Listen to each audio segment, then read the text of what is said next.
civil authorities have issued a required monthly test for all of Alabama beginning at 11:30 a.m. and ending at 12:30 p.m.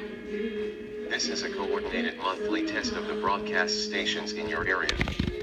We are testing equipment that can quickly warn you during emergencies. If this had been an actual emergency, an official message would have followed the alert tone. This concludes this test of the emergency alert system.